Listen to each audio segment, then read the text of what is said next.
Hi, everyone. The latest tip on where to find Tabitha Tuders may have been part of an overseas scam. Tuders is the missing 13-year-old from East Nashville. New at 6, police tell News Channel 5's Mark Bellinger how a man may have been trying to use the Tuders case to hitch a free ride to the United States.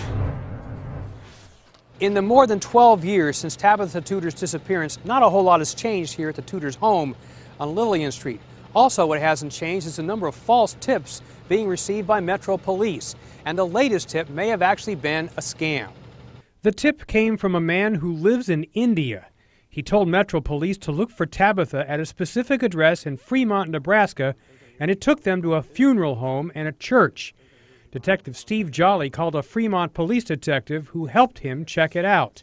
The detective and investigator there, and with myself making phone calls, we're able to reach neighbors and everyone in that area. There's no young people there. They're all pretty much retired, 50s, 60s, 70s, and they've never seen anyone matching that description. Detective Jolly says the caller kept changing his information.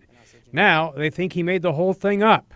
They believe it's likely the caller was running a scam and tried to interject himself into the Tuders case with the hope of getting a letter or email of appreciation. And then they'll take this information to the embassy and they'll say, we're assisting this investigator in the United States, could you get me a visa? And apparently it works sometimes. For the Tuders family, it's another disappointment.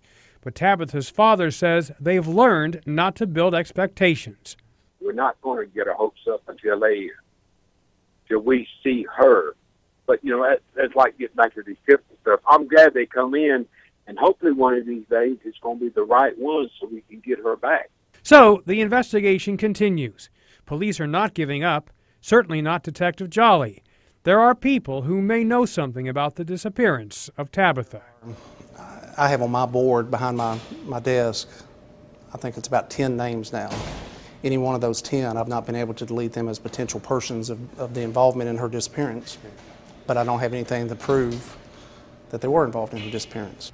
Some of those people had ties to this neighborhood, which means just one good clue could help police solve the 12-year-old case. In East Nashville, Mark Bellinger, News Channel 5 HD.